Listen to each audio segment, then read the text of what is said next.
La vie secrète des geekettes. La vie secrète des geekettes. Bonjour et bienvenue à un autre épisode en confinement enregistré via Skype de La vie secrète des geekettes.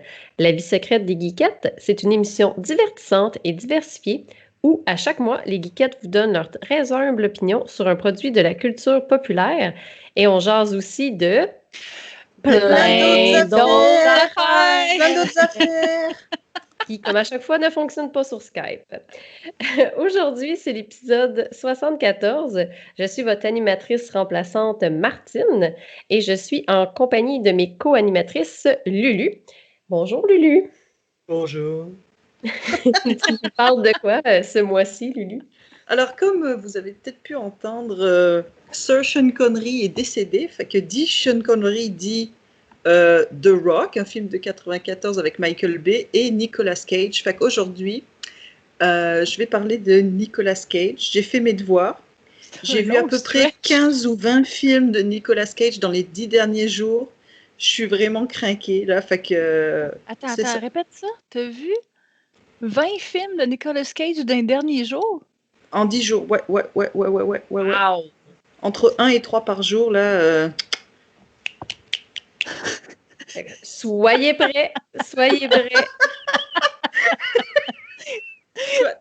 Pas ce qu'il faut. Mais j'essaie de trouver quelque chose à dire, je suis même pas capable de trouver quelque chose à dire, je suis sans mots. Et vous venez d'entendre Chantal. Chantal, toi, tu vas nous parler de quoi? Moi, je vais vous parler, je retourne au board game, j'ai fini de parler de série, là. Je vous parle de Midara, un super gros board game que ça fait longtemps que je joue, puis que ça fait longtemps que je repousse à en parler. Cool! Puis moi, je vais vous parler de la BD La Rose du Ciel, volume 2. Puis avant de commencer notre show, on veut remercier nos 15 Patreons. François, Gisèle, Guillaume, Jonathan, Julie, Nicolas, Pierre-Michel, Nicolas, René-Claude, Sopello, Tchernobyl, Sam Goku, Yann, Yannick et Sean. Merci! Un gros merci justement à nos Patreons. Puis écoutez, ça fait notre segue vers nos nouvelles small talk du mois. Écoutez, Scoop, les geekettes viennent de se partir un tout nouveau Twitch. Nous avons maintenant une chaîne Twitch sous Vie de Geekette. Écoutez, on a parti ça parce qu'on avait envie de pouvoir jouer un match de Among Us avec nos précieux Patreons. Donc, un des avantages de venir nous rejoindre sur Patreon. Puis, ce sera diffusé en direct le 24 novembre à 19h30. Puis, notre compte Twitch, c'est sous Vie de Geekette avec un S. Donc, on vous attend mardi prochain. Ben, je ne sais pas quand est-ce que vous l'écoutez, mais mardi le 24 novembre à 19h30 pour regarder ça. Puis, sinon, toi, Lulu, il se passe quoi de bon avec toi ces temps-ci? Moi, j'ai fait mon sapin de Naël, très très en avance cette année. C'est en avance? C'est un naturel ou un artificiel? En fait, la vérité, c'est que je voulais en fait pas de sapin. Je voulais faire un do-it-yourself, sapin alternatif. Alors, je voulais prendre deux bouts de bois, les mettre en triangle, puis faire semblant que c'était une guirlande dessus. Puis finalement, en arrivant dans le magasin, j'ai plus la force de faire du crafting. Fait que j'ai acheté un sapin tout fait avec des guirlandes déjà dedans. Alors, j'ai juste à le brancher, puis ça fait de la lumière. Fait que voilà. Ah, c'est ça en fibre optique? Je sais pas. Non. Sûrement. Moi, en tout cas, Tu poses des questions difficiles. Je suis pas dans ton club, Lulu. Moi, je suis contre les décorations de Noël avant le 1er décembre. Fait que, parce que je voulais pas, puis finalement, comme on est allé au magasin, parce que je devais construire la chose, fait que moi, j'avais prévu que ça allait me prendre 2 semaines, 3 semaines. Fait que du coup, voilà. J'ai déjà le sapin. Puis là, je suis en train de faire une rambarde pour mon balcon, mais ça, quand je l'aurai fini, je vais prendre une photo, puis je vous la montrerai, parce que je suis bien fière de ce que je suis en train de faire. Fait que je vous montrerai quand ça sera fini. Mais ça sera pas prêt avant quelques semaines, à mon avis. Une chose à la fois. Puis je pense qu'il y a une série aussi qui a occupé pas mal de ton temps. En fait, oui et non. C'est pas vraiment une série fictionnelle, en fait. Ça s'appelle Emily's Wonder Lab. C'est sur Netflix. C'est sorti en août. Et en fait, c'est une émission pour enfants sur la science. Donc, c'est vraiment Emily's Wonder Lab. Enfin, que tu vas voir Emily qui est dans son lab super fluo avec du flash partout et elle t'explique des phénomènes physiques tout simples avec des expériences pour les enfants. Fait que t'as vraiment, ça dure, je pense, 10-15 minutes. C'est très court par épisode. Et donc, tu vas faire comment faire par exemple, du goût, mais fluo, comme fluorescent, qui va dans la nuit. Fait que là, elle explique, il y a des petites expériences sur place. Et après, elle explique comment en faire à la maison. Alors, c'est sûr, quand on regarde la série, tout est très fluo et très, très salissant. Les enfants ont de la peinture sur eux, ils ont du goût partout. C'est vraiment... mais c'est super bien fait.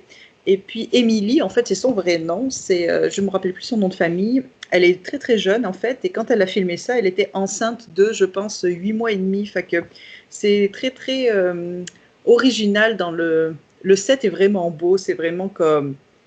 C'est tellement néon, avec t'as la petite madame comme enceinte jusqu'aux yeux, avec dans sa salopette comme qui est assortie à la couleur du jour, genre. C'est vraiment super avec ses baskets, c'est super dynamique, c'est vraiment le fun. Les enfants sont vraiment comme oui, Emily, elle nous explique comment faire de la peinture fluo. Oui, c'est génial. Et puis ils en ont partout dans la face. Ils sont tellement contents d'être là. C'est vraiment, enfin, je vous le recommande. Comme en ce moment, il y a beaucoup d'enfants à la maison, qu'avec la pandémie, on ne sait pas trop l'école comment ça va faire pendant Noël et tout. Fait que je vous recommande de regarder ça. C'est très intéressant pour les enfants. Puis vous pouvez en faire vous aussi à la maison, peut-être moins salissant que ce qu'ils font dans l'émission. Certainement d'ailleurs. Mais voilà, c'est que très On intéressant. commence à manquer d'idées d'activités aussi, là.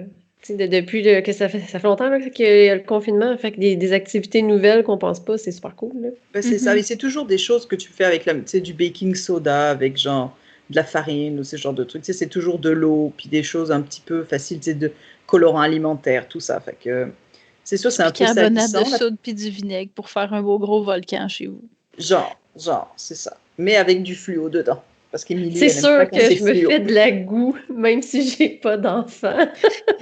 C'est Non, mais vraiment. Quand vous dites de la goût, vous dites de la glu, là, right? non, pas de la gousse, je veux dire comme, tu sais, du slime. C'est Ouais, ça, le c'est une slime. glu. C'est genre une glu. Ouais, moi j'appelais ça de la glu. Mais ouais, Ouais, mais c'est pas j'en ai. autant liquide, le slime. En tout cas, moi, je regarde plein de oddly satisfying vidéos avec le slime. Mais c'est les J'adore trucs, ça. c'est les trucs que quand tu tapes dessus, c'est super raide. Puis si tu pèses Exactement. dessus tranquillement, Ouais. Ouais. Ça s'appelle la J'avais. tixotropie, puis c'est ça qu'Émilie, elle explique dans le... J'en ai fait avec les enfants, mon frère, là, bien longtemps. C'était bien le fun. C'était très salissant, par contre. Mais c'est bien le fun. Fait que c'est ça, fait qu'allez voir Émilie qui nous explique la science enceinte jusqu'aux yeux, c'est vraiment le fun, ça change des vieux papis chimie de 80 ans, là. Fait que Le jugement. c'est bien le fun. Ben, c'est vrai, écoute. Puis toi, Chantal, qu'est-ce qui se passe de bon avec toi? Ben moi, c'est vraiment moins le fun que Lulu. Je suis moins dans un monde fluo avec des gens heureux qui crient. Moi, je suis dans un monde de je suis free Excel, je travaille trop, je suis fatiguée. Je serais supposée travailler en ce moment, mais j'ai décidé d'être là parce que j'ai promis à Martine que je serais là. Fait que je suis ici. Je suis là puis je fais ma chronique que j'ai fait d'avance. Puis Martine danse en ce moment devant sa caméra. Puis c'est pas mal ça. Je suis vraiment fatiguée puis je suis un peu désagréable, mais je pense que ça en devient drôle à un moment donné. Fait que c'est correct, on va avoir du plaisir. Ben écoute, on fera une switch à bitch s'il faut, plutôt qu'un courrier du cœur pour passer cette frustration. C'est bon. Parce que les auditeurs, vous le savez pas, mais le sujet de courrier du cœur ou switch à bitch n'est jamais décidé d'avance. C'est toujours décidé 3 à minutes l'épisode avant. même, ouais, exactement, sur probablement qu'est-ce que les filles sont à l'aise à parler ou pas, dépendamment qui est invité sur le show. Puis ben, qu'est-ce que ça nous tente, là, si on n'est pas inspiré, on le fait pas. Fait que on sait toujours pas qu'est-ce qu'on fait, mais clairement Chantal est dans un mood de switch à bitch, donc à voir à la fin de l'épisode quelle sera la chronique. Je te relance la question, Martine. Et toi, qu'est-ce qui se passe de bon avec toi? Écoute, il se passe pas grand-chose de bon. Je dirais je fais de mon mieux pour remplacer Fanny au Tu fais geekette. Fait que très bien ça, Martine. Tu fais Bravo! très bien ça. On Merci, t'envoie plein merci. d'amour. Arrête Fait d'être si que, difficile avec toi. fait que c'est ça. Fait que le lancement de notre chaîne, puis la soirée Among Us m'a demandé un peu de mon temps. J'apprends à faire du montage, ce que j'avais jamais fait de ma vie. Et je suis aussi en train de reclasser et de valider les prix de ma collection de jeux vidéo. Donc, Nice. des petits projets relax, là. Est-ce que c'est pour l'assurer? Est-ce que tu vas assurer ta collection? C'est déjà assuré ma collection. Mais une fois de temps en temps, juste pour le fun, là. Parce que j'aime ça, ordonner les choses, trier les choses, nettoyer les choses. Fait que je reclique sur mon petit fichier Excel, je mets tout à jour, puis c'est ça. Je m'amuse bien, puis je regarde qu'est-ce que je suis prête à me départir. Puis dans le temps des fêtes, je me prends toujours une série aussi de jeux que j'ai envie de faire. Fait que je suis en train de regarder qu'est-ce qui va me tenter. Là, dans les vieux jeux que j'avais jamais fait, je viens tout juste de faire Pikmin 3. Et oui, il vient de sortir sur la Switch et moi, je viens de le faire sur la Wii U. Puis, ben, Colin, j'avais jamais fait un Pikmin. Le look est très enfantin. Fait que je m'attendais à un petit jeu d'aventure plus. Tu sais, c'est ça. Je m'attendais vraiment plus aventure. Je savais même pas que c'était un real-time strategy. Puis finalement, j'ai eu énormément de plaisir à faire ça. Je voulais plus le lâcher, là. Fait que j'ai adoré ça. C'est juste pas assez long. Ça dure 15 heures, le main story. Puis j'en aurais pris plus. Puis tu sais, je dis 15 heures, là, c'est parce que si je faisais pas parfaitement ma journée, je la recommençais, là. Parce qu'il y a moyen de le speedrunner vraiment plus vite que ça. Connaissant Martine, te casser toutes les pots, puis regarder tous les coins, puis peu importe. Faites tout ce Ouais, qu'il y avait ben, à faire. exact. Tu sais, s'il y avait une journée que j'avais 15 Pikmin de mort, je suis comme, on refait la journée, tu sais. Puis là, ben, un moment donné, je vais OK, non, je pense que c'est fait pour qu'il y ait une couple de Pikmin qui meurent. Fait que, fait que j'ai appris à faire une partie pas trop parfaite. Puis sinon, côté mise en forme, à mon bureau, on a décidé de faire des step challenge, donc des compétitions de pas. Donc, ça fait marcher toute l'équipe, puis ça nous rend fou. Le soir, avant de se coucher, on regarde combien les autres ont fait, puis ça nous refait marcher une petite demi-heure ou heure de plus. Fait que si vous avez envie de vous mettre en forme, faites un défi de pas avec votre équipe. Il y a plein d'applications pour ça. Ben, écoutez, je pense que ça fait le tour de notre petit segment présentation. Puis, ben, on se lance dans nos chroniques. Tranche de vie, tranche de pain. C'est bien. Qui d'autre que numérique.ca pourrait bien réaliser votre site web? 2 décennies de développement et de création devraient suffire à vous convaincre. Quel que soit le secteur d'activité ou le budget, notre motivation est la même, celle d'innover et de dénicher le concept qui vous propulsera vers le succès. Pour les budgets plus modestes, nous vous offrons des sites web à partir de 750 $. Pour la réalisation d'un projet plus ambitieux ou pour le développement d'applications web, nos professionnels vous guideront dans votre démarche. Pour en connaître davantage sur nos services, visitez le numérique.ca ou communiquez avec nous au 418-335-0804. Donc, Chantal, ce soir, tu es de retour avec une chronique board game. Tu nous parles de Midara. Oui, écoute, ça fait très longtemps que je joue à ce board game-là, que je voulais faire une chronique, je n'étais pas certaine. Je sais pas pourquoi. J'ai tellement mis d'heures dans ce jeu-là, puis je sais pas pourquoi j'ai pas fait une chronique avant. Mais bon, donc le board game, Midara, et de son long nom, Midara Unintentional Malum Act 1. Donc, ce jeu-là est fait par Succubus Publishing, qui est une compagnie américaine de Salt Lake City. Donc, c'est un jeu de table coopératif qui est un storytelling. Je m'excuse, je n'ai pas traduit ce mot-là. Genre, ça raconte une histoire, si tu veux. Il y a une grande histoire derrière. C'est fait avec des mini, des petites figurines. Et ça joue de 2 à 4 joueurs. L'art est inspiré de JRPG, dans le fond, qui est un jeu de rôle japonais, si on veut. Fait qu'il y a une inspiration un peu anime manga, c'est-à-dire que ben, les gars ils ont des gros muscles puis les filles ont des gros seins. En gros, l'art dedans est un petit peu comme ça. Et c'est écrit 15 ans et plus sur la boîte. Personnellement, je pense que ça peut jouer à plus jeune, là, mais c'est quand même un long jeu, fait que ça dépend de l'attention des adolescents. Donc, ce jeu-là est parti de Kickstarter en mai 2015 et il a été livré en mai 2019. Donc, le 4 ans de temps n'était pas prévu. Et dans le fond, ils ont eu une mauvaise planification de production. Et c'est pour ça que c'était très long. Et dans cette première campagne sur Kickstarter, ils ont récolté 340 000 $ américains avec à peu près 3200 contributeurs. Par contre, ça valait la peine. Parce que maintenant, il y a la suite sur Kickstarter qui a terminé récemment. Puis dans le fond, c'est la trilogie. Il y avait l'acte 1 qui était la première campagne en ce moment. Ils ont sorti l'acte 2 et 3. Et dans cette campagne-là, c'est possible d'acheter soit l'acte 1 ou d'acheter soit l'acte 2 et 3 pour avoir l'expansion ou d'acheter les trois ensemble, peu importe. Mais ils ont récolté 2,6 millions de dollars américains. Et dans le fond, leur objectif était de 40 000 seulement. Donc, ils ont explosé leur objectif. Ils ont eu plus de 12 000 contributeurs. Donc, c'est un excellent jeu, comme qu'on peut voir par la suite qui ont sorti sur Kickstarter. Ça l'a pogné, comme on dirait en bon québécois. J'ai tellement cette expression-là.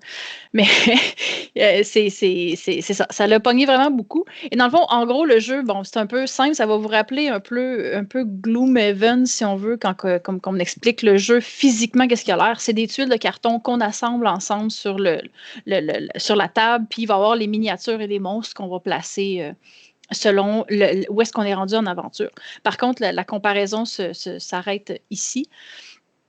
Dans le fond, on assemble les tuiles selon un livre d'aventure. Ce livre d'aventure-là a 482 pages qui présente toutes les cartes qu'on a, dans le fond, toutes les aventures qu'on peut avoir. Mais dans le fond, à travers tout ça, il y a une histoire. Dans le fond, il y a un roman complet qui est inclus dans ce jeu-là. Dans le fond, qu'est-ce qui arrive, c'est qu'entre les aventures qu'on va, il y a beaucoup de textes à lire, c'est plusieurs pages. Et dans le fond, c'est soit une personne qui peut le lire ou, bon, il y avait une application avant que tu peux avoir sur ton cellulaire, puis ça revenait comme un livre audio. Là, éventuellement, c'était les gens qui ont fait le board game avaient développé l'apps, mais là, c'était trop de travail. Donc là, maintenant, ils l'ont mis à une autre compagnie. Mais bref, c'est comme entre deux là, en ce moment, mais c'est ce que ça peut devenir long éventuellement quand tu as 3 pages de texte à lire avant de commencer pour suivre, dans le fond, l'histoire, parce que vraiment, l'histoire est très, très, très riche. Mais ça devient encore... je peux le mentionner maintenant, là, ça devient un peu un point négatif. Là. Des fois, tu vas t'installer pour jouer au board game, mais tu as 20, 25 minutes, 30 minutes de lecture à faire avant de commencer parce que c'est l'aventure qui est là. Fait que des fois, ça devient un peu long. Quand tu débutes la game, dans le fond, c'est sûr que j'ai dit que c'est un jeu de 2 à 4, c'est tout le temps mieux de jouer à 4 personnes. Donc, il y a 4 personnages à choisir au début. Rémi, Nightingale, Rook et Zeke. Donc, il y a 2 filles, 2 gars, 2 hommes, 2 femmes que tu peux choisir. C'est possible d'avoir une 5e personne qui pourrait jouer les monstres, puis les personnes alliées, si on veut, sauf que c'est un peu... Selon moi, c'est un peu plate quand tu joues les monstres et les alliés parce que tu t'attaches pas à ton personnage, ça change à chaque fois. Donc, tu deviens un peu le maître du jeu, mais tu n'as pas besoin de la 5e personne pour ça. Tu peux jouer à 4. Mais en fond, quand tu choisis les 4 personnages au début, c'est pas tant important parce qu'après ça, une des particularités du jeu, c'est que tu peux personnaliser ton personnage. Donc, il n'y a pas de classe ou il n'y a pas de race. Dans le fond, moi, j'ai choisi le gros gars musclé qui pourrait être comme le barbare, si tu veux, mais avec le temps, tu ramasses du gold, tu ramasses de l'expérience, tu ramasses de l'or, tu ramasses de l'expérience qui te servent à t'acheter des pièces d'équipement et des habiletés uniques. Fait que tu peux finir par avoir, oui, le gros gars musclé, mais il va être un magicien archer. Fait que, puis tu peux avoir la petite fille, mettons, il y a une des personnages, comme physiquement, qu'est-ce qu'elle a l'air, c'est vu que c'est inspiré anime, fait que c'est une petite fille très légère à des très, très, très gros seins. Mais elle peut être le guerrier au bouclier qui s'en va en corps à corps avec les monstres. Fait que c'est pas important en gros, là, c'est pas important qui te prie, puis tu peux changer au fur et à mesure que l'aventure avance, tu peux quand même changer les specs, je m'excuse, j'ai juste le mot en anglais, mais tu peux changer le descriptif de ton personnage. Ensuite, bon, les combats se font avec des paires de dés, mais ces dés-là, c'est pas, mettons, 2d6 bien ordinaires. Là. Ils vont évoluer, tu vas avoir des dés qui sont meilleurs avec le temps, au fur et à mesure que tu augmentes tes habiletés ou tu augmentes ton équipement. Et ces dés-là vont avoir des symboles, des boucliers, des livres, donc là, ça peut influencer ton résultat. Donc, tu as quand même une complexité qui va se développer à travers les combats. Donc, ça, c'est pour la portion plus combat, mais il y a une autre, dans les aventures, jamais tu vas refaire un donjon 2 fois. Comme, je dis un donjon, mais c'est une carte. J'ai juste les mots en anglais. Je suis très, très fatiguée. Je m'excuse. J'ai juste les mots en anglais. Mais à chaque encounter, tu ne le recommenceras pas. Dans le fond, si tout le monde est vivant à la fin ou tout le monde est mort, c'est pas important. Le livre te dit, OK, est-ce que tout le monde est mort? Parfait, tu fais telle chose, tu vas à telle page dans ton livre d'aventure. Fait que tu recules jamais dans le temps. T'avances. T'as échoué, c'est pas grave. Continue, avance. Dans l'aventure. Donc, ce qui fait que si tu compares ta game avec un groupe d'amis, ça se peut que vous ayez totalement 2 games différentes, dépendamment des choix que vous avez faits, à quel point vous avez échoué des donjons. Mais tu dis que tout le monde peut mourir, mais même si tout le monde meurt, la partie continue. Fait que, comment tu peux perdre la partie? Tu meurs, mais tu meurs pas vraiment. Là, genre, comme tu te fais tuer par les monstres, puis là, ils vont sortir de quoi dans l'histoire que quelqu'un est venu te sauver, ils t'ont sorti du donjon, ou quelqu'un te réanime, peu importe. Ils vont faire une twist dedans qui fait que l'histoire continue. Fait que dans le fond, c'est plus comme à la fin, tu as comme un pointage pour comment tu as réussi ton aventure. Non, tu n'as pas un pointage. Mettons, tu finis la carte, puis là, on arrive sur la carte, mettons, puis là, tu as des monstres, puis là, les monstres finissent par te tuer, puis là, ils vont dire, OK, bon, mais finalement, tout le monde est mort, puis là, ils vont te réanimer parce que ça reste un monde magique, fait que le pouvoir de résurrection reste tout le temps présent dans ce monde-là. Puis il y a aussi, dans le fond, entre les donjons, il y a du texte, de l'histoire, puis tu peux avoir des décisions à prendre aussi entre ces moments-là. Exemple, tu rencontres, je fais un exemple simple, boboche, là, juste pour l'expliquer, mais c'est comme tu rencontres un groupe de gens, là, ils te racontent son histoire, blablabla, il y a du texte, vous jasez, puis à la fin, ils sont comme, OK, est-ce que tu les aides, est-ce que tu les aides pas? Mais le choix que tu vas faire là peut avoir un impact dans 5-6 aventures, dépendamment de ce que tu as choisi à ce moment-là. C'est pour ça que il y a probablement, ça peut être très rare, pas très rare, mais la chance que 2 games soient totalement identiques est peu probable. Donc, en gros, ce jeu-là ressemble beaucoup à D&D, à Donjons et Dragons, mais sans vraiment de maître de jeu. Là. Comme que je disais, tu peux avoir une personne qui joue les monstres et les alliés, mais c'est pas nécessaire. Là. On peut se séparer la job entre nous. Les concepteurs de Midara disent qu'il y a environ 80 heures de jeu reliés à l'acte 1. Selon moi, c'est 80 heures quand tu es efficace. Moi, je pense que notre groupe, on est peut-être moins efficace que ça, fait qu'on va jouer plus que 80 heures pour passer à travers l'acte 1, parce qu'on niaise beaucoup dans nos games. Avec la pandémie, on a arrêté de jouer en personne. Et c'est possible de jouer avec Tabletop Simulator, qui est un jeu sur Steam. Et j'ai regardé récemment, puis j'ai comme plus de 40 heures de jeu juste sur Tabletop Simulator, puis on avait déjà commencé à jouer avant en personne. Le jeu est gratuit Midara est gratuit sur Tabletop Simulator, mais il faut quand même acheter Tabletop, puis il faut regarder les spéciaux. Là, des fois, il n'est pas très cher. Là. Nous, on l'avait acheté à 4-5$, ça fait longtemps, mais je sais qu'avec la pandémie, les prix ont monté. Fait que faut voir pour ça. Et donc, c'est ça. Donc là, nous, on est encore dans l'acte 1 en ce moment. Il y a l'acte 2 et 3 qui sont dans la poste, qui devraient s'en venir éventuellement. Si jamais vous êtes intéressé de vous procurer Midara, Unintentional Malum, The Complete Trilogy, non pas l'acte 1, les 3, il y a la deuxième vague de Kickstarter qui va partir en février 2021. Par contre, c'est pas un jeu qui est donné. Dans le fond, si tu veux acheter l'acte 1, 2 et 3, c'est 275$ américains. Fait que c'est un petit peu cher. Et si tu veux acheter juste l'acte 1, c'est 115$ américains. Là. En février, c'est possible de tout reprendre ça sur Kickstarter.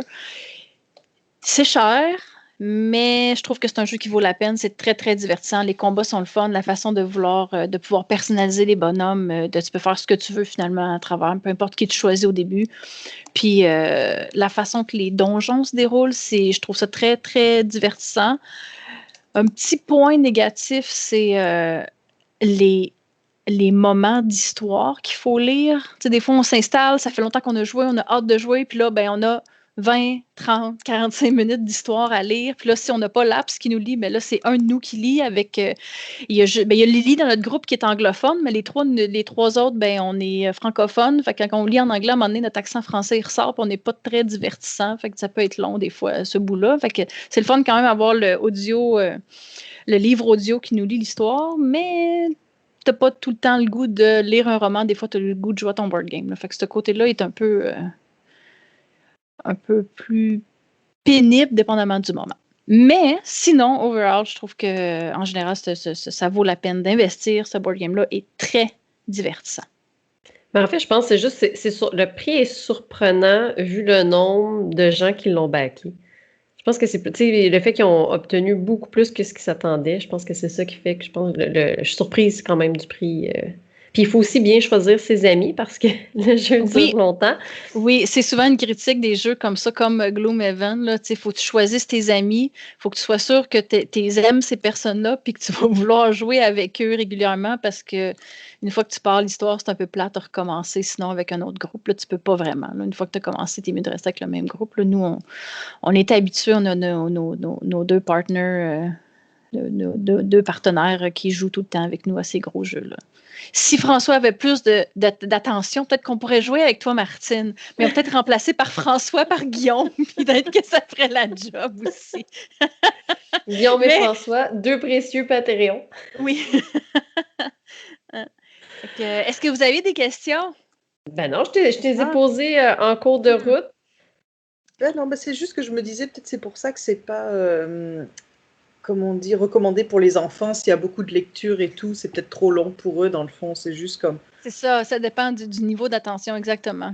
J'aurais de la misère à voir un enfant de 12 ans, comme l'enfant de 12 ans classique jouer à ce jeu-là. Mais il y a quand même des jeunes enfants, jeunes enfants, mettons 12 ans, là, à peu près, que certains commencent à jouer à Donjons Dragons qui demandent beaucoup d'investissement. Donc, certains pourraient pouvoir commencer à jouer à ça, à Midara. Sauf que l'investissement en termes d'argent est énorme pour un enfant de 12 ans. Là. C'est ça. Merci beaucoup, Chantal, pour ta chronique. Ça fait plaisir. La Librairie Z aime la bande dessinée et ils sont fiers de vous présenter cet épisode de La vie secrète des geekettes. Que vous recherchiez de la bande dessinée américaine, européenne ou québécoise, la Librairie Z possède de tout pour satisfaire vos envies de lecture diversifiées. Librairie Z, située au 3420 rue Ontario-Est. Visitez leur site web librairiez.com. Martine, qu'est-ce que tu as lu pour nous ces derniers temps? Écoute, j'ai lu La Rose du ciel, volume 2. Par J.P. Perrault. C'est paru le 28 octobre 2020 aux éditions Michel Quintin. Et se retrouve bien entendu chez notre partenaire, la Librairie Z, pour 19,95.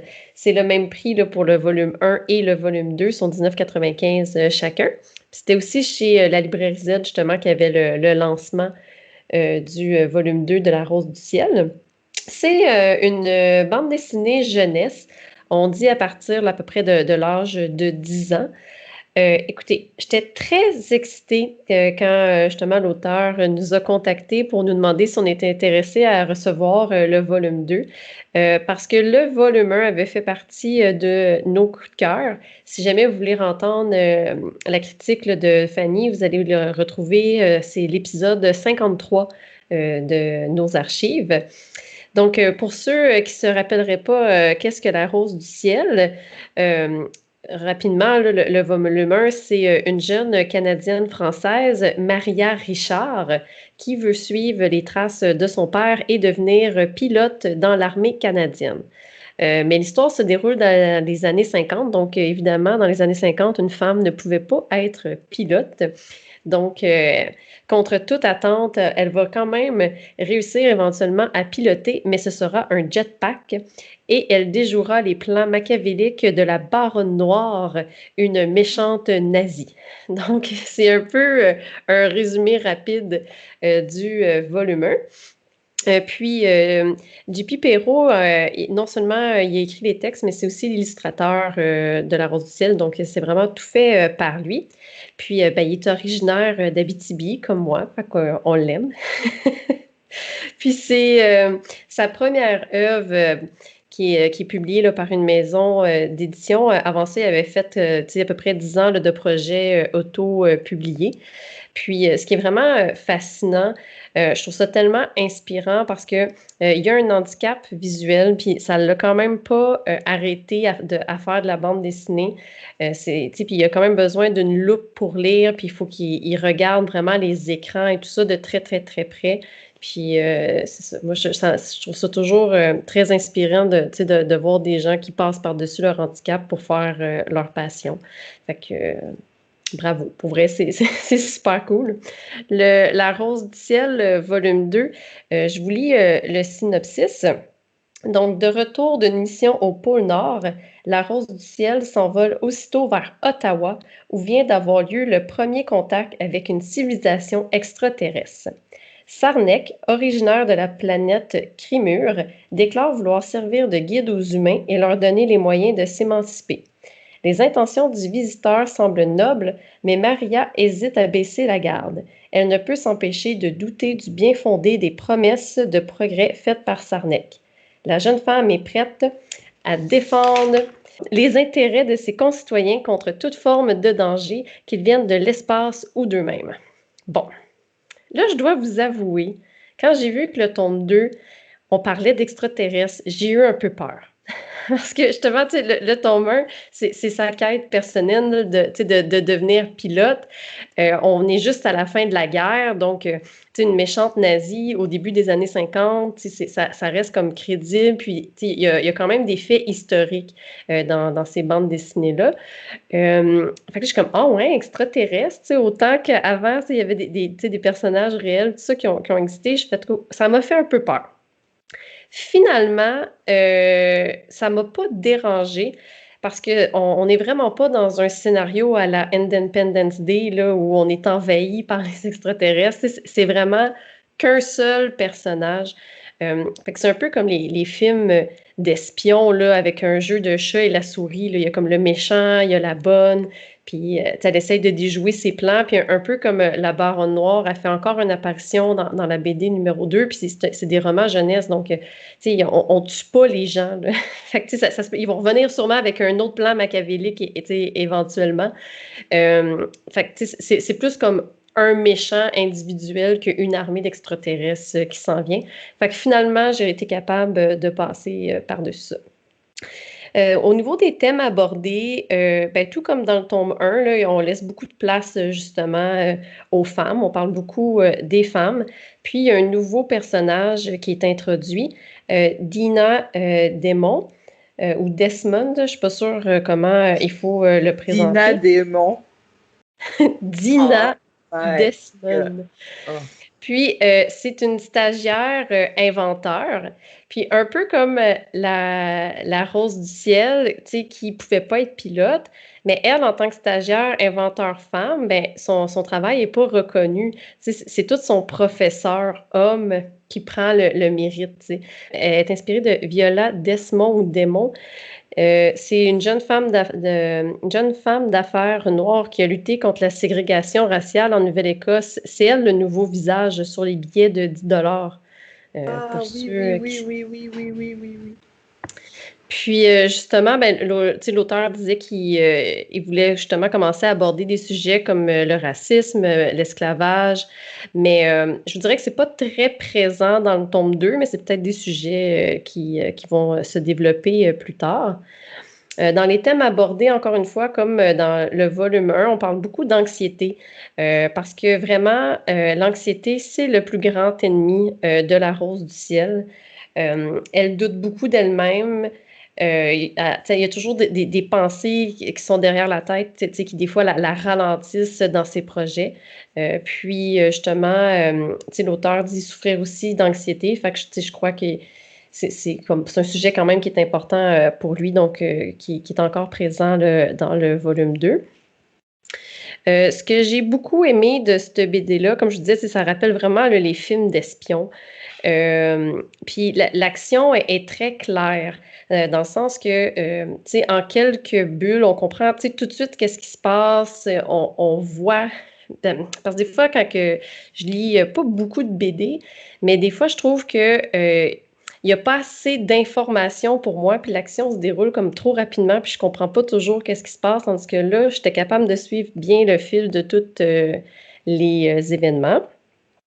Puis, j'ai demandé à notre spécialiste de l'illustration, Fanny, comment décrire les dessins. Puis, elle disait que c'était des dessins animés en aplats de couleurs. Donc, puis ça rappelait beaucoup le Batman, The Animated Series, puis Cyber Six, pour ceux qui ont les référents. Puis aussi, on comprend très bien les personnages, des émotions dans leur visage. Là, même s'il n'y a pas beaucoup de détails, on comprend très bien ce qui se passe. C'est une BD que même si c'est jeunesse, les adultes ils vont aussi apprécier cette bande dessinée-là. Justement, je me voyais aussi là, quand que j'étais adolescente, puis j'étais comme non, moi aussi je veux faire comme les hommes, puis là, je me voyais comme avocate avec mon petit tailleur, là, comme toute défendre, puis je me suis beaucoup reconnue en elle, puis l'histoire, comme je vous dis, c'est fluide. C'est quand même venu vraiment beaucoup me chercher en tant qu'adulte. C'est vraiment une BD qu'on devrait mettre dans les mains de toutes les jeunes femmes et jeunes hommes, là. C'est vraiment magnifique. Puis les couleurs, c'est tellement beau. Puis on ressent bien les années 50, là, l'image là, de la femme là, avec sa main, là, We can do it. Je sais pas, on voit ça là, Dans le premier tome, moi, je trouvais que ça faisait vraiment comme, les posters art déco industriel, là, comme Ouais. avec les trains et tout. Je trouvais que ça faisait vraiment comme c'était ce style-là. Là, quand j'avais vu, en fait, la vérité, c'est que j'avais vu le livre dans la vitrine de Librairie Z, puis je suis rentrée l'acheter parce que j'avais aimé le cover, puis j'étais comme, ah, qu'est-ce que c'est ça? Moi, j'avais aucune idée c'était quoi.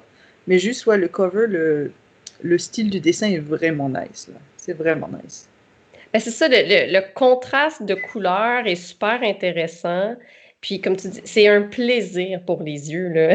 C'est magnifique. Puis, en plus, ils ont sorti aussi un radio-roman en collaboration avec la librairie Z pour le lancement du tome. Les textes sont aussi de J.P. Perrault. Puis, ils avaient fait la même chose aussi là, quand ils avaient publié leur tome 1. C'est 3 épisodes chacun d'à peu près 6-7 minutes. Donc, en 2018, celui qui avait fait, c'était Sous le masque toxique. Cette fois-ci, en 2020, il s'appelle Le virus éternel. Puis, c'est vraiment dynamique. Là. Les gens qui font le radio-roman t'embarquent dans l'histoire, ils sont dedans. Puis, ils lisent pas les tomes. C'est vraiment une histoire comme complètement nouvelle. Fait que c'est le fun. Là, si on a envie d'un peu plus d'aventure, là, c'est 2 autres aventures complètement différentes. Puis, on comprend aussi toujours bien c'est qui le personnage qui parle. Là. Il y a comme pas de doute. Là. On sait si c'est la baronne ou si c'est Maria ou tout ça. La seule bémol, par contre, là, pour les radios-romans, c'est, je vous dirais, qu'ils sont quand même difficiles à trouver sur Internet. C'est plus facile à trouver justement avec les titres Sous le masque toxique puis Le virus éternel. Ils sont disponibles sur le site web ou le Facebook de la librairie Z. Mais c'est ça. Il a fallu que je cherche quand même un peu. Puis, je vous dirais, le plus facile, c'est Sous la rose du ciel de Apple Podcast. Mais là, si comme moi, vous êtes sur Android, il va falloir creuser un peu plus. Mais tu sais, je vous dis, mais c'est quand même accessible. C'est un peu ça. Mais fait que c'est vraiment un bijou. Je vous le recommande, comme je vous dis, autant jeune homme, jeune femme, adulte. Puis c'est magnifique, l'histoire, elle va super bien. Avez-vous des questions, les filles? Ce que j'aimerais dire, c'est que dans ta chronique, j'ai été checker un peu comment on prononce le nom de Viola, puis c'est Desmond. Je pense qu'on met un petit côté anglais. J'ai regardé une vidéo brièvement de Patrimoine Canada. Desmond. Merci. Desmond. Ben, c'est pour ça que je n'étais pas sûre exactement comment le prononcer, mais merci Chantal. Je suis là. Je nous rattrape à la fin parce que je ne savais pas moi non plus, fait que je ne pouvais pas te le dire comment on le prononce. Écoute, puis ça... c'est un beau clin d'œil, justement, à une femme noire canadienne qui est dans la BD. Fait que vraiment super. Puis, de voir justement qu'un homme donne autant d'importance à des personnages féminins, c'est beau à voir, c'est le fun à lire. Oui, il y a une diversité dans les modèles qui peuvent nous inspirer, qu'on ne soit pas juste la fille à la très petite taille puis aux énormes seins non pratiques dans la vie de tous les jours. Exact. Puis, justement, ce personnage-là qui est introduit, l'inventeur, quand je vous disais que ça me rappelait les films d'espions, on s'entend, là, ces inventions, c'est des affaires comme super farfelues, là, ça reste comme des livres pour enfants. Fait que, c'est, mettons, un fusil qui lance justement de la glu pour que les gens restent pris dedans. Fait c'est plein de petites touches comme ça. Là. Ça me faisait penser un peu à Inspecteur Gadget. Là, oui, c'est exactement ce que j'avais en tête. Là. Ben, c'est bien dans ce temps-là, de ne pas juste penser à des armes de destruction massive qui font juste tuer du monde et les détriper, mais mettre ça un petit peu plus soft, de genre, je te prends dans de la glu puis je me sauve. Mais tu sais, exactement. Mais c'est ça, mais c'est ce qui fait un beau roman jeunesse. Fait que, c'est plein de beaux petits clins d'œil, justement, comme ça. Puis ça me rappelait mon enfance. Puis j'ai adoré lire ça. Ah, great. Je vais le lire, écoute. J'ai pas tendance à lire des BD jeunesse, mais ça m'intéresse. Merci, Martine. Oui!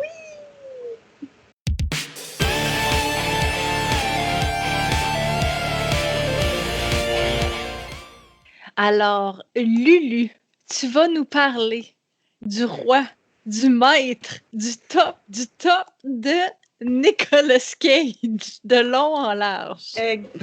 Exactement. Fait que Nick Cage, dans le fond, il fait partie, je pense qu'il y a juste 2 acteurs qui peuvent se targuer de ça, comme lui puis Samuel Jackson, qui ont comme une filmographie monstrueuse, avec du top, mais aussi du bas-fond, mais quoi qu'il en soit, chacun de leurs films, tu peux pas t'empêcher de pas regarder. Tu regardes et t'es toujours divertissant. Quand c'est mauvais, c'est divertissant. Quand c'est beau, c'est divertissant. C'est toujours comme... En fait, il n'y a pas vraiment de mauvais film. Dans le fond, si t'es diverti, c'est que c'est un bon film. Fait que c'est comme légendaire Nicolas Cage et ce qu'il appelle son méga acting. Il veut écrire un livre d'ailleurs là-dessus. Fait que c'est ça. Donc lui, il ne considère pas qu'il overact. C'est juste que pour lui, c'est une technique d'acting qu'il a développée au cours des années, qu'il appelle le méga acting. Fait qu'il est totalement conscient de ce qu'il fait là. Fait que quand on regarde un de ses films, il sait ce qu'il fait là. C'est pas un intentionnel là. C'est tout à fait ce qu'il veut faire. Ce que vous voyez, c'est ce qu'il veut faire vraiment. Fait que je vais juste commencer en gros. Je vais juste donner quelques fun facts. Et puis en fait, j'ai fait 5 catégories avec 2 films par catégorie qui sont mes recommandations pour cette catégorie-là. Juste pour vous mettre... juste pour dire, il y en a quelques-uns, j'ai pas vu toute sa filmo, fait que là, parmi 3 que j'ai pas vu, qui sont quand même assez importants, je le dis, fait que c'est pour ça qu'ils sont pas nommés plus loin. J'ai pas vu Valley Girl, qui est un de ses premiers films, parce que j'ai pas eu le temps. J'ai pas vu Birdie et j'ai pas vu Living Las Vegas. Fait que Living Las Vegas, c'est le film pour lequel il a gagné l'Oscar du meilleur rôle, et puis il a gagné les Golden Globes pour celui-là. Il a été aussi nommé pour adaptation. Aux Oscars, dans le fond. Fait qu'il a quand même beaucoup, quand tu regardes sa filmo, il a gagné beaucoup, en fait, de Acting Award. Là, veut pas, il a été dans des excellents films et il a été reconnu comme un excellent acteur. Je suis déjà intriguée par cette chronique. Fait que, non, c'est passionnant. C'est vraiment, en fait, sans rire, un des meilleurs acteurs. C'est juste que lui, il fait que, c'est ça qui est fascinant, il fait ce qu'il a envie de faire, ce qu'il veut faire, pour plusieurs raisons, là. Mais c'est vraiment... il fait un film, mais il le fait à 100%, là, comme... Fait que tu peux jamais savoir avant de partir le film si ça va être le plus gros navet de tous les temps, mais tellement hot, ou vraiment un film super bon où il va être génial dedans. Parce que en 3 décennies, il a vraiment, tu sais, t'as vraiment un film, ça va être du super n'importe quoi, puis l'autre film, ça va être un film très bon, très sérieux, où il prend vraiment comme le côté sérieux de Nicolas Cage, dans le fond. Fait que c'est fascinant, fascinant. Fait que, premier fun fact, en fait, il s'appelle Nicolas Cage, mais en fait, pas vraiment, parce qu'il fait partie de cette méga famille hollywoodienne connue sous le nom des Coppola. Donc, en fait, Francis Ford Coppola est en fait son oncle, Sofia Coppola, sa cousine. Donc, c'est vraiment, il vient pas de nulle part, il n'est pas popé out of nowhere. Il vient vraiment de cette vraiment famille très, très influente d'Hollywood, où toutes les strates de cette famille sont vraiment travaillent dans le cinéma. Un de ses cousins, je pense, est Jason Schwartzman, pour ceux qui aiment les films de Wes Anderson. Et en fait, Adrienne, la copine de Rocky, fait aussi partie de cette famille-là. Fait que c'est vraiment tentaculaire, là. Il n'est pas sorti de nulle part. Il a une fascination maladive, on le sait tous, pour Superman, au point que son dernier fils né s'appelle Kal-El, comme le vrai nom de Superman. Aussi, il devait jouer Superman. Enfin, qu'on trouve, il a apporté pendant des années et des années le grand espoir de jouer Superman. On trouve des photos de lui, si vous tapez Nicolas Cage Superman, des photos de lui vraiment avec le costume, parce qu'il est allé jusqu'à faire les essais de costumes, dans le fond. Il est comme obsédé par Superman. Grand collectionneur de bandes dessinées. Il a une collection chez lui, puis de temps en temps, il la vend quand il a besoin d'argent. Il vend quelques BD ici et là. Fait que c'est Attends, j'ai une réaction là, en direct à faire. Je viens de Google. J'ai jamais Google Nicolas Cage Superman. Puis c'est divertissant. Je viens de faire la même chose, puis je m'attendais pas à ça comme photo. Je sais plus en quelle année c'est, ça devait être les années 90. Fait que on s'entend que c'est après Christopher Reeves, là. Mais c'était vraiment, il a vraiment fait campagne pour jouer le rôle, il a vraiment mis en branle tout un système parce qu'il le voulait vraiment, là, il voulait Superman avec Nicolas Cage parce qu'il est vraiment ultra fan, là. Et puis finalement, en fait, il tourne beaucoup, hein. Ok, il a plus de 110 films à son actif, là. C'est beaucoup en 30 ans, là. Ça veut dire qu'il en fait 3 à 4 par année. Une des raisons est qu'il y a une dizaine d'années, il s'est fait rattraper par l'IRS, l'agence de revenus. Donc, en gros, il prend vraiment tout ce qu'on lui envoie, quasiment, il le prend. Je pense qu'il choisit quand même des projets, mais ça explique pourquoi on a tant de mauvais films, entre guillemets, avec Nicolas Cage, ou des films vraiment que tu regardes puis que tu oublies. Où il expérimente lui-même ce qu'il veut faire comme dedans, à mon avis. Hein. Mais en fait, c'est vraiment à cause de ça qu'on a vraiment cette image de Nick Cage qui joue dans tout et n'importe quoi. C'est vraiment parce qu'il a besoin de cash, en fait. Il vit au-dessus de ses moyens. Il a une flotte de bateaux. Il est vraiment comme ultra luxe. Et il est apparemment très généreux en œuvres caritatives. Fait qu'il donne tout cet argent qu'il n'a pas, il le donne à droite, à gauche, il s'achète des Superman qui valent... Le dernier album de Superman qu'il a vendu lui a rapporté, je pense, 2 millions ou quelque chose comme ça. Là, c'est incroyable. Donc, c'est comme un personnage plus grand que nature. C'est un des personnes que vraiment... J'espère jamais entendre qu'il est vraiment un crappy human dans la vraie vie, qu'il sorte une histoire puis que je sois vraiment déçue. Tu veux pas entendre que Nicolas Cage est cancel, là? Non, j'espère pas. J'espère que c'est ça. Je sais pas, c'est comme, tu sais, comme des fois, t'as pas envie de rencontrer non plus la personne parce que tu te fais une image de ce gars complètement, mais tu sais, j'ai l'impression qu'il a une aura comme vraiment comme de gars un petit peu comme en dehors de lui, tu sais, qui est complètement... sur un nuage par rapport... Et j'ai pas envie de le rencontrer, just in case il soit vraiment pas sympa, en fait. Fait que, anyway. Donc, j'ai donc fait 5 catégories. Il y en a plus que ça, évidemment, mais moi, évidemment, je regarde pas beaucoup de dramas super larmoyants. Il en a fait quelques-uns. La plupart de ces très bons films, très bien cotés, seront pas forcément dans ma liste, mais c'est ça. Aussi, juste à préciser qu'il a vraiment tourné avec tout le monde. Là. Il a tourné avec Scorsese, il a tourné avec son oncle, avec Coppola, mais David Lynch, comme tous tous les styles, puis tous les gros noms d'Hollywood, il a joué avec. Là. Comme je viens de dire, j'ai regardé à peu près 15 films ou 20 films de lui en 10 jours, et il a frenché pas mal tout Hollywood. Là. Name une actrice, là. Il était comme avec dans le film. C'est comme assez incroyable le nombre de gens avec qui il a tourné. Bref, sans plus attendre, la première catégorie, évidemment, le action flick, là, celui qui a été connu celui pour lequel le grand public l'a connu à la fin des années 90. Il a eu des années en or, là, 96, 97, 98, les grandes années Cage, ok. Donc le premier pic, c'était Gone in 60 Seconds, n'est-ce pas, Martine? Un de mes films cultes de mon adolescence. Je l'ai vu ça? des milliers de fois. Moi aussi, et je comprends pas pourquoi, parce que j'étais pas tant fascinée par les voitures. Fait que j'ai juste regardé, j'étais juste fascinée par Eleanor.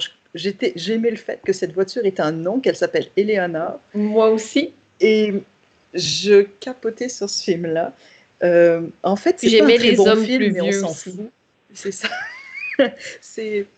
Donc, en fait, c'est Nicolas Cage qui est un voleur de voitures de luxe pour la revente. Fait que c'est vraiment un film de criminel. C'est un peu comme Braquage à l'italienne, là, comme c'était avant Fast and Furious. Fait qu'évidemment, il y a des grosses courses de chars. Puis c'est Nick Cage qui roule dans des voitures, mais rétro un petit peu, avec évidemment le Grand Prix qui est Eleanor. Fait que c'est ça c'est année 2000 environ. Fait que c'était vraiment un peu plus vers la fin de son méga blockbuster run. Le deuxième film, évidemment, ça c'est dans mon top 3 du Nick Cage movies, Con Air. Fait que Air Bagnard ici, je pense, au Québec. C'est juste, le cast est hallucinant. Go for Con Air, go, Air Bagnard. C'est hallucinant. Steve Buscemi qui joue comme genre un Hannibal Lecter. Fait qu'évidemment, avec sa face, comme John Malkovich qui joue le vilain de service, Cyrus the Virus, écoute, juste le nom, John Cusack qui court après. Donc en fait, dans ce film-là, Nick Cage est en prison parce qu'il s'est battu dans un bar pour, je me rappelle plus quelle raison d'ailleurs. Il va en prison et là, il va sortir de prison, mais il doit être transféré ailleurs. Fait que là, on le met lui. Il fait des push-ups dans sa cellule non-stop pour se tenir en forme, là. Comment, à ce point-là, là? Le pro de ce film aussi, ses cheveux, évidemment, parce qu'il a des extrêmement beaux cheveux. La plus laide. Il a un longueuil, il a comme un longueuil, mais qui lui va presque jusqu'aux fesses, là, comme ça n'a pas d'allure. Et donc, il est habillé tout en jean, c'est malade. Donc, il se fait embarquer dans l'avion parce que c'est un transfert de prisonniers, puis il se retrouve dans l'avion avec des gens, mais qui sont vraiment extrêmement dangereux et complètement fous. Et donc, c'est ça qui se passe. L'avion va être pris en otage par John Malkovich. Donc, c'est lui qui va être le gentil parmi tous ces méchants, puis c'est fou dans la tête, puis comme, c'est vraiment malade. Écoutez, regardez-le. Con Air, Air Bagnard, mais je suis sûre que tout le monde presque l'a vu. Mais ça vaut un rewatch. Si t'as pas vu Air Bagnard, Con Air, faut que tu le vois, là. Ça n'a pas de sens. Ah, c'est juste le cast est fou, quoi. Je veux dire que tout le monde dans ce film-là est bon. Le cast est fou, puis l'histoire est de la merde. C'est ça qui est parfait. Et c'est génial, écoute. Non. John Malkovich vs Nick Cage vs John Cusack. Écoute, dans un avion. Écoute. Bref, Con Air, je recommande fortement. C'est clair dans mon top 3. Après des films de super-héros, il en a fait comme pas mal en fait, puisqu'il a été, on vous le rappelle, Ghost Rider. Pam pam pam. Personne s'en rappelle, mais c'est vrai. Fait que moi, j'ai choisi en fait. Moi, je me rappelle de Ghost Rider. moi, j'ai un souvenir de Ghost Rider. Moi aussi. En fait, de Ghost Rider, je préfère Drive Angry, qui est un film en fait où il revient de l'enfer avec sa voiture pour aller sauver sa fille. Puis c'est n'importe quoi et c'était vraiment le fun. Il est, je pense, sur Prime si vous voulez le voir. Drive Angry. Par contre, il y a Amber Heard dedans, fait que bon, en ce moment, à votre discrétion.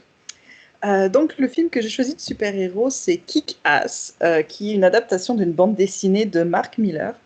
Donc il joue dedans Big Daddy, qui est en fait un vigilante et qui élève sa fille pour elle-même être un vigilante. Donc sa fille est Chloé Moretz, qui lui apprend à tirer du gun, puis à se battre, etc. C'est juste que je ne m'attendais pas à le voir là quand j'ai vu le film. je me rappelais plus qu'il était dans la bande-annonce. Fait que la première fois que je l'ai vu, je m'attendais pas à ce qu'il soit là. Puis il est vraiment le fun. Encore une fois, des très beaux cheveux, une belle capillarité faciale. Parce qu'il joue Big Daddy. Fait qu'il il est vraiment un daddy, mais avec un costume de Batman.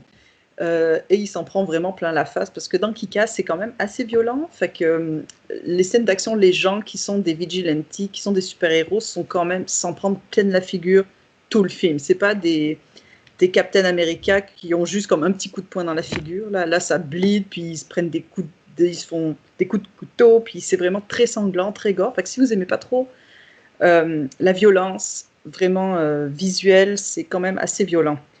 On va dire que c'est gore. On va se dire ça. C'est très sanglant. C'est pas une comédie de super-héros Marvel. C'est plus comme un Punisher, vraiment. C'est plus comme Punisher, là. C'est pas comme le MCU qu'on a l'habitude de voir présentement.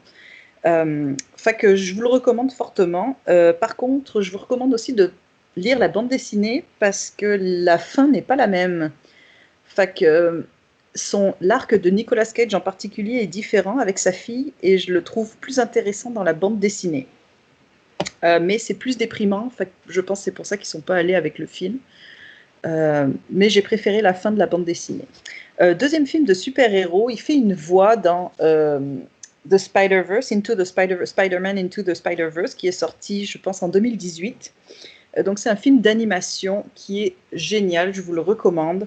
En gros, c'est comme plein de Spider-Man de différents univers qui se retrouvent dans un seul univers. Donc on suit en fait Spider-Man qui est Miles Morales, qui est un jeune noir, comme dans une des éditions de Spider-Man. Et là, on va avoir Peter Parker, mais un vieux Peter Parker qui est comme dans sa quarantaine peut-être, vraiment, il est comme éreinté de la vie. Fait que là, il s'en vient dans l'univers de Miles Morales. Puis là, on va avoir le Spider-Man qui est cochon, on va avoir Spider-Gwen, évidemment, et on a Spider-Noir. Donc, Spider-Noir, lui, c'est comme vraiment un Dick Tracy en noir et blanc qui est joué par Nick Cage. Fait que là, c'est pas vraiment Nick Cage en tant que tel, c'est vraiment le film est vraiment comme excellent. Le visuel est très différent de ce qu'on voit d'habitude. Et c'était génial. Le Spider-Verse, Into the Spider-Verse, vraiment, je vous le recommande. Je pense qu'il est sur les plateformes, je me rappelle plus laquelle, mais je sais qu'il est trouvable quelque part.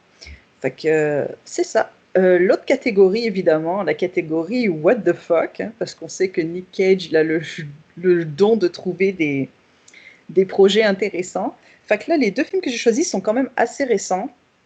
Donc, je l'ai regardé cet après-midi, Mom and Dad. Déjà, c'est moins d'1h30, fait que c'est génial. Et donc, l'histoire, en fait, c'est Nick Cage qui est marié à Selma Blair, si on la connaît pour avoir joué l'intérêt amoureux de Hellboy. Elle était aussi dans Legally Blonde. Donc, ils jouent mari et femme, ils ont 2 enfants, et en fait, un jour, tous les parents de la ville prennent en fait une crise d'hystérie et ils veulent tous tuer leurs enfants. Fait qu'en fait, c'est pendant 1h30 Nick Cage puis sa femme qui essayent de tuer leurs propres enfants. Donc, les autres gens y arrivent. Hein. Tu marches dans la rue, puis en fait, les gens vont pas être agressifs envers toi, c'est vraiment spécifiquement par rapport à leurs enfants.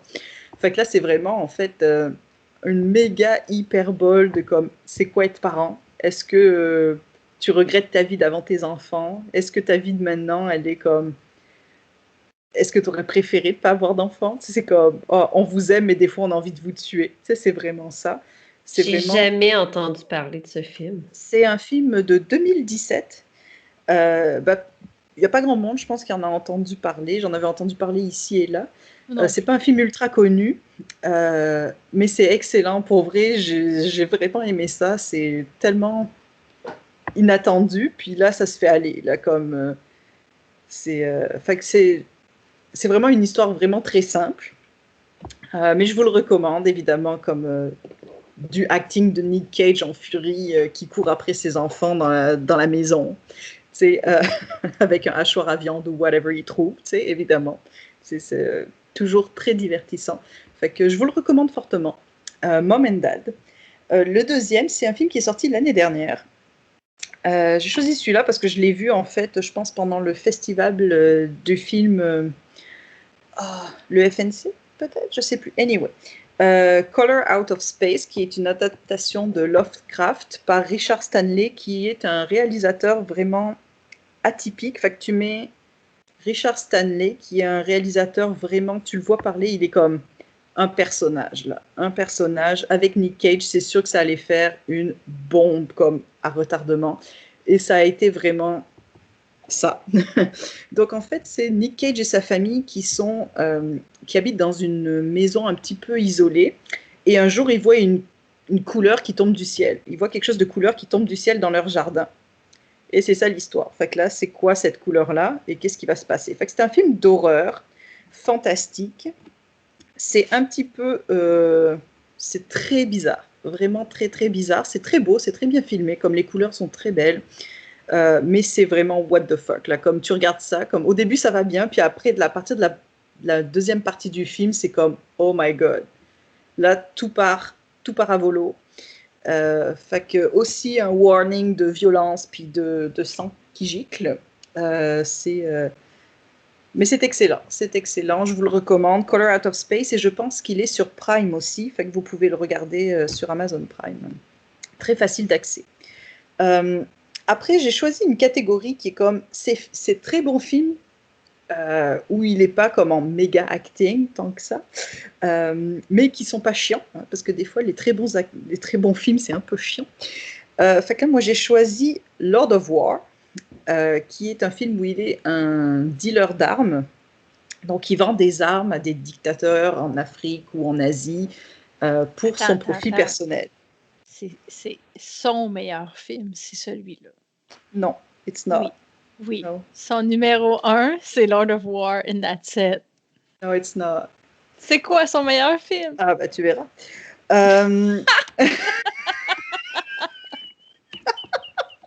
Fait qu'il est excellent dans le film. C'est vraiment une satire. Je ne sais pas si vous aviez vu Thank You for Smoking, qui avait été un film sur le lobby de la cigarette.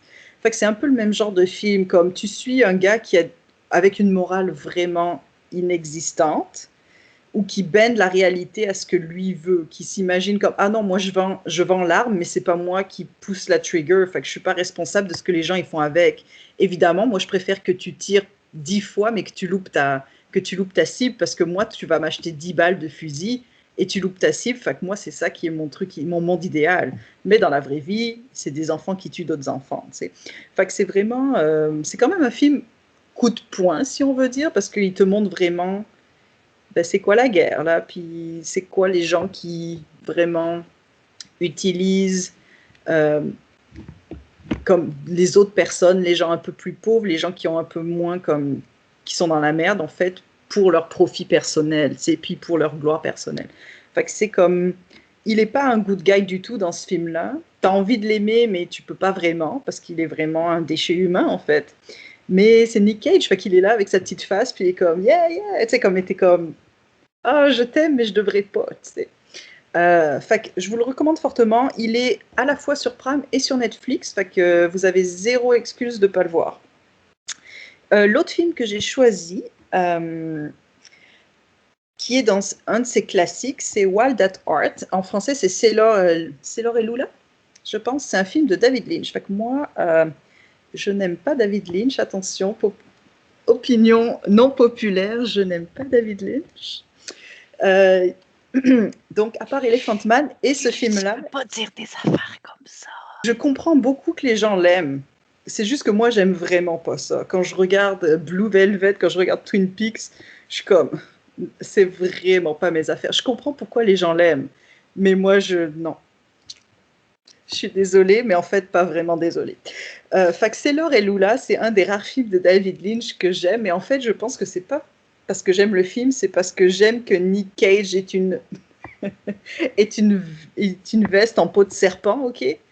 Et que, comme il dit si bien, c'est pour marquer son individualité and his love for freedom, ok? Donc, dans ce film-là, il joue Sailor, qui est l'amant de Lula, joué par Laura Dern, comme qu'on connaît pour être la madame scientifique de Jurassic Park. Donc, ils sont amants, puis la mère de Lula veut vraiment pas que Nick Cage soit à côté de sa fille. Fait qu'elle embauche sans arrêt des gens pour venir tuer Nick Cage. Et Nick Cage, à chaque fois, se défend. Fait qu'il il tombe en tôle. Puis là, après être allé en prison, il part avec Lula sur la route. Fait que c'est un film road trip un peu. Il part tout seul avec Lula et ils tracent leur route pour aller en Californie. Et là, il rencontre plein de personnages vraiment bizarres parce qu'évidemment, c'est David Lynch, puis qu'il faut faire du bizarre parce que sinon, c'est pas hot. Mais j'aime beaucoup ce film-là, je le trouve cool. Il y a de la bonne musique. Fait que si vous voulez voir Nick Cage qui chante Elvis Presley debout sur une voiture avec une veste en serpent, en peau de serpent, c'est dans ce film que ça se passe. Tu le décris bien, mais en même temps, là, t'as un ton de jugement puis de dégoût dans ta voix. T'es comme, si je voulais le voir, c'est correct. Moi, je l'ai vraiment aimé, ce film-là. Ça fait vraiment longtemps que je l'ai écouté, mais je l'ai beaucoup aimé. Mais toi, t'es comme, écoutez-les, ça vaut la peine, mais...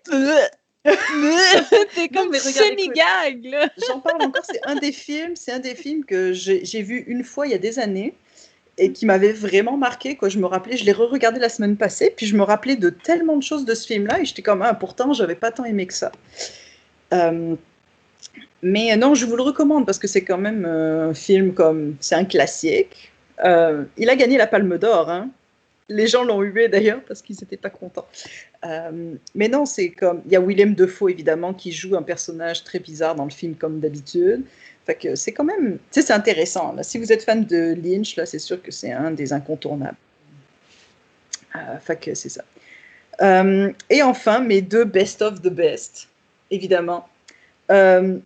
Donc pour son acting, évidemment, Vampire's Kiss que j'ai vu la semaine dernière, que j'avais jamais vu, et j'ai pas ri de haute voix depuis genre des années devant un film. J'ai pleuré, j'ai dû arrêter sur pause tellement j'ai ri. Son acting, en fait, c'est de là que viennent toutes les mimes vraiment où il exagère des grosses faces comme ça. Ça vient de Vampire Kiss. Fait que c'est un gars qui s'imagine qu'il s'est fait mordre par une vampire dans un de ses one night stands. C'est hilarant. Fait que c'est Nick Cage qui pense qu'il est un vampire dans New York. C'est excellent, de 1989. Je vous le recommande fortement. Et mon préféré, évidemment, son meilleur, évidemment, Face Off. Il joue Castor. Yes! Contre Face Off! Je l'ai écouté trop Sean souvent. Astor, qui est joué par John Travolta. Il se passe des affaires. John Travolta veut attraper Nick Cage. Il doit rentrer dans une prison, mais pour faire parler le frère de Nick Cage, qui s'appelle Pollux, parce qu'évidemment, Castor est Pollux. Il décide de prendre la face de Nick Cage et de lui mettre sur sa face. Et Nick Cage se réveille et prend la face de John Travolta. Enfin, en gros, c'est John Travolta qui joue Nick Cage et Nick Cage qui joue John Travolta. C'est malade, ce film-là. Aucun sens. C'est ça parfait. Et c'est parfait. Ça dure 2h20 et tu es hypnotisé par ce film. L'acting est malade. C'est John Woo, fait qu'il y a du slow-mo dans tous les sens. On tire du gun à deux mains en slow motion sur les côtés parce que évidemment c'est John Woo avec des oiseaux en slow-mo qui vont en arrière de toi. C'est génial. Il y a course-poursuite en avion, en bateau, en voiture. Et je pense tous les moyens de transport. Anyway, tout est dans ce film-là. C'est comme la quintessence d'un film génial. Top one of the one. Face Off. OK, fait que ça, c'est ton numéro 1 et non Lord of War. OK, fair. C'est mon numéro 1 de troll, ça serait Face Off. Mon numéro 1 sérieux, ça serait Lord of War. Non. Il y a deux. C'est plus du trolling. Non. Je votais au moins deux tops. Fait que là, j'ai mon numéro 1 troll puis mon numéro 1 sérieux. Face Off, je suis d'accord. Fait que c'est ça, comme pour l'instant, c'est mon préféré. Je sais que l'année prochaine, il sort un film. Je me rappelle plus du titre, mais en gros, c'est lui qui se fait embaucher par un millionnaire drug lord. Il se passe des affaires et pour sauver sa peau, il doit jouer. Donc, il se joue lui-même et il doit jouer tous ces caractères emblématiques de chacun de ses films pour se sauver de la marde. Fait que j'attends de voir ce film-là vraiment avec impatience. Fait que avril 2021, on devrait faire une sortie commune spéciale Nick Cage des geekettes, mais c'est juste moi. Si les cinémas sont réouverts. Puis pendant que tu faisais ta chronique, je regardais sur IMDb, puis tu sais, il y a quand même 106 films comme acteur, donc Un gros merci, Lulu, de nous avoir fait un tri pour nous. À travers tout. Non Écoute, exhaustif parce que j'ai pas pu tout voir, mais il y a des pépites que j'ai dû laisser de côté des affaires. Fait que Il va falloir faire une partie 2 à tout j'aurais ça. dû faire ça. Enfin bon, Écoute, si vous avez des attends. suggestions pour la prochaine fois, si vous voulez que je fasse un récap de j'en sais rien, moi, je peux. C'est pas de souci. Son film en 2021, qui va sortir le 19 mars 2021, c'est The Unbearable Weight of Massive Talent. Ça vaut la peine d'être mentionné comme titre de film. On sait qu'on connaît la critique du mois d'avril prochain de Lulu. Ben, merci beaucoup pour ce top pour nous. C'était long, mais bon, je suis désolée, Nick Cage, ça se fait pas en 5 minutes. Quoi. Hey, tu savais-tu ça que les Geekettes ont maintenant un Patreon? À partir de 2$ par mois, tu peux avoir accès à du contenu exclusif des Geekettes. Il y a des entrevues, le podcast des Geekettes secrètes et plein d'autres affaires. C'est au patreon.com/geekette, geekette avec un S à la fin. Et on a toujours notre bouton PayPal si tu préfères nous donner un montant fixe de ton choix. Le bouton est sur notre site web au geeketteavecunS.ca, geeketteavecunS.ca. Donc, ce soir, comme on vous a dit, on ne sait jamais de quoi on va parler d'avance et finalement, je sens que ça va être un peu plus une série sur le Sunday. On va vous faire les spoilers. Est-ce qu'il y a une limite dans le temps pour considérer que c'est encore un divulgacheur ou comme on dit au geekette, un divulgacheur? Vulve! T'as dit Donc, vulve. J'ai dit vulve parce qu'on est au geekette. On n'a pas peur des mots. Vulve. Fait que pour toi, Lulu, est-ce qu'il y a c'est quoi la limite pour un divulgacheur? C'est bon, Pour merci moi- Martine de lancer la balle à Lulu. Merci. Oui, ben non, je vais être extrêmement tranchée dans mon opinion. Un spoiler, ça dure toute une vie. Parce que c'est pas vrai que quelqu'un peut voir tout ce qui se fait. C'est pas vrai que... Et quand quelqu'un me dit « Ah ben là, si t'étais vraiment fan, tu l'aurais déjà vu. » Il y a plein de films que tu sais pas que tu vas voir dans la vie, puis si tu as le twist qui t'est vendu à la fin avant la fin du livre, c'est que ce soit un livre, moi je parle beaucoup pour des films ou des séries. Des séries, c'est très difficile, le spoiler, parce que c'est surtout des séries comme par exemple Game of Thrones. J'ai pas regardé Game of Thrones jusqu'à la fin encore, mais je sais pas mal tout ce qui se passe, parce qu'il y a tellement eu beaucoup de médias autour, etc. Mais il y a certains films, il y a certaines séries qui datent d'il y a longtemps, des livres qui datent d'il y a longtemps. Si on te vend le punch avant que tu l'aies vu, ça te gâche complètement le film. Oui, tu peux être fan de quelque chose, mais comment tu sais que tu es fan de ce film-là si tu ne l'as pas encore vu? Je ne parle pas juste des grandes franchises, là, je parle aussi des films qui sont en one-shot. Il y a des films de 1970, si tu connais la fin, ça perd beaucoup de charme. Mais est-ce que vous regardez beaucoup de films de 1970? Tu sais, c'est comme... Je suis tellement contente, Lulu, de t'entendre dire ça, là, parce que je pensais que j'allais être toute seule dans ce camp-là, que ça dure pour toujours. Oh non, et je me pogne toujours avec tout le monde, parce qu'on me dit, bah là, si t'as pas vu le dernier Marvel, c'est que t'es pas vraiment fan, fait qu'on s'en fout de ton opinion. Je suis comme, ouais, mais là, peut-être que j'ai 14 enfants à la maison, puis j'ai pas le temps. Peut-être qu'en ce moment, je suis pas dans un mood pour regarder un film de Marvel. Tu sais, c'est comme, il y a beaucoup... Il y a des films que je regarde, que je savais pas qu'il y avait un twist, puis que je regarde un film vieux ou quoi, je regarde, je suis comme, ah, ben si j'avais su la fin, ça m'aurait fait chier. Parce que je savais pas que j'allais le regarder. Fait que je savais pas que c'était un film à twist ou quoi. Fait que, non, pour moi, un spoiler, ça n'a pas de date d'expiration. Je suis désolée tout le monde, si vous pouvez pas tenir votre langue ou expliquer un film sans donner le punch, c'est que vous êtes pas très bon. C'est tout. Puis moi, je le vois pas juste pour des films, là, tu sais, aussi, tu sais, moi, je pense pour les jeux, les jeux vidéo, tu sais, justement, moi, j'aime faire mes jeux à 100%. Tu sais, je veux que ça dure longtemps.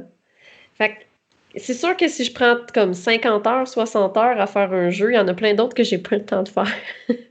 Fait que ça se peut que j'y joue 2, 3, 4, 5 ans plus tard, puis justement, je veux pas savoir c'est quoi la twist que...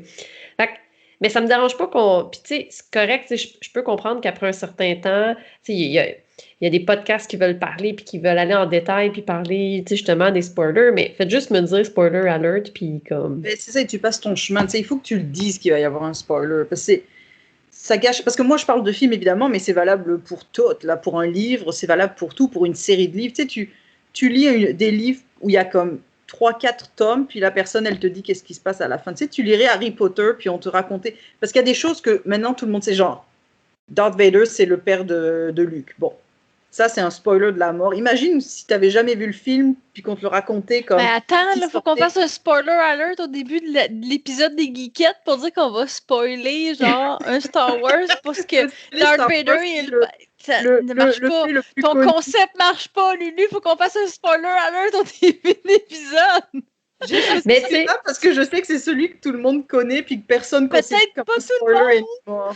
Tu parles de Harry Potter, puis tu sais, nous, on a un ami qui s'est vraiment chicané avec un autre ami parce que, bon, ceux qui n'ont pas encore lu les Harry Potter, avancez ça de 30 secondes. Il lui a dit que Dumbledore mourrait dans ce livre-là. Puis on s'entend que c'est vraiment gros. Il était tellement fâché. Il l'a enlevé de tous ses réseaux sociaux. Puis ils ne se sont pas parlé genre pendant des semaines. Parce que c'est quoi l'intérêt de lire le tome 6 d'Harry Potter si tu sais que Dumbledore meurt? Je ne l'ai pas lu, puis je suis vraiment déçue. Tu viens de me spoiler. C'est pas vrai. Je ne l'ai pas lu, mais j'ai écouté les films. Non, mais parce que ça, c'est quand même, tu sais, comme tu lis une série de livres, il y a 6 tomes, c'est comme, t'as quand même mis du temps, t'as mis comme, tu sais, t'aimes ça et tout. Je trouve ça tellement non respectueux des autres de raconter la fin alors que les autres sont dans le processus de découverte. Je trouve ça vraiment... Je suis d'accord avec vous deux que quand tu es dans une discussion ouverte, dans un groupe d'amis ou au travail, puis que tu sais que tu es pour divulgacher quelque chose. Tu demandes aux gens autour de toi. C'est pas compliqué. En général, t'es pas Jésus. Là. Tu t'exprimes pas devant des foules. Tu jases avec quelques personnes autour de toi. Là. Fait que tu dis « Ah, est-ce que vous l'avez vu? » Si quelqu'un ne l'a pas vu, par respect, tu vas juste arrêter de parler puis continuer la conversation avec la personne qui l'a vu seulement à part. Je suis d'accord avec ça que c'est comme un peu intemporel que tu dis à la personne « Tu l'as-tu vu? Non? OK, fait que t'arrêtes là de spoiler. » Par contre, si tu fais, tu sais, quand un nouveau film sort, une nouvelle BD, peu importe le médium qui sort, tu vas faire justement divulgacheur, un alerte de divulgacheur, je m'en allais dire avec un accent anglophone, divulgacheur. Je suis mal, je suis tellement fatiguée. Fait que tu fais un alerte, puis tu dis, il va y avoir... Tu vas parler de tel film, telle série, tel board game, tel jeu, peu importe. Puis là, la personne peut choisir si elle veut écouter ou pas, je suis d'accord. Mais il y a une forme de respect intemporel que tu dis à l'autre. Tu l'as-tu vu? Non. D'accord, je vais arrêter de parler. À moins, tu poses la question aussi à la personne, est-ce que tu penses le regarder ou regarder la série, lire le livre, jouer à ce jeu-là un jour? Si la personne dit non, jamais de ma vie, là, tu peux spoiler aussi. Mais ça vaut la peine de demander. Parce que je suis entourée, j'ai 2 personnes en tête qui m'ont déjà, genre, conté des fins de films que j'allais écouter, mais que je me l'ai fait compte avant. J'ai ma sœur qui est très, très mauvaise. Comme, non, mais je te dirais rien, mais à la fin, il meurt. Puis je suis comme, mais pourquoi je vais l'écouter? Je te dirais rien, mais il meurt. Puis là, on a un ami aussi qui fait ça, que j'ai entendu des fois, que j'avais déjà vu, le film ou la série dans laquelle il parlait, mais qui gâchait. Puis tu sais, il faut juste un peu avant.